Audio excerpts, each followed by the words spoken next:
Bonjour, je me retrouve ici au Vavilov Institute, à la bibliothèque du Vavilov Institute, en plein centre de Saint-Pétersbourg.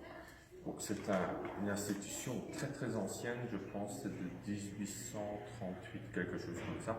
Et ce local ici, donc cette bibliothèque ici, elle date, donc les meubles que vous voyez ici, datent de 1847, quelque chose comme ça, autour de 1847.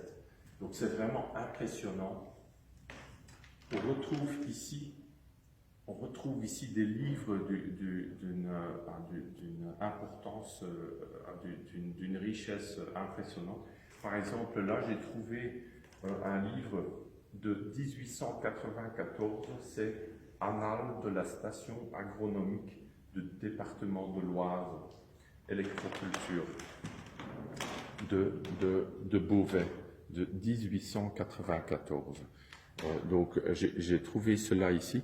Il faut savoir que tous les livres, ou la plupart des livres d'avant 1914 ici sont en français. Et il y a des milliers de livres.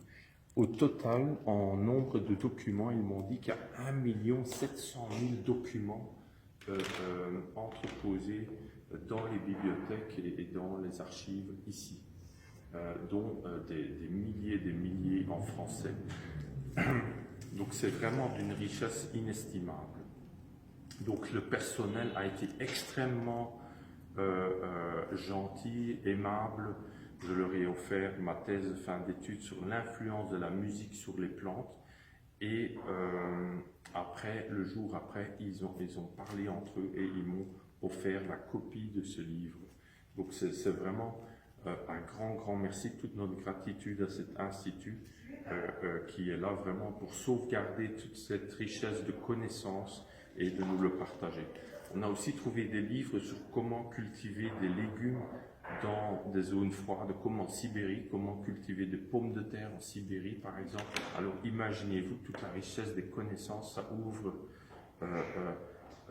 à la connaissance, à plein de techniques pour développer l'agriculture ou les jardins, même en zone froide. Donc c'est vraiment très intéressant. Donc au niveau agricole, ils m'ont cherché, je n'aurais même pas demandé spécialement, mais pour me rendre service, ils ont cherché dans leurs archives tout document, toute référence de documents de l'influence du magnétisme et de l'électricité sur les plantes. Donc j'ai pu avoir accès à ces documents. Maintenant, le problème, c'est que je dois maintenant apprendre le russe, comme vous peut-être, si vous êtes passionné du sujet, parce que c'est naturellement beaucoup de documents en russe aussi. Voilà. Merci beaucoup. Gratitude à la Russie, à Saint-Pétersbourg et au personnel de l'Institut Vavilov qui fait tout pour sauvegarder ses connaissances et rendre service quelque part à toute l'humanité et à toute la société avec ses connaissances. Merci beaucoup.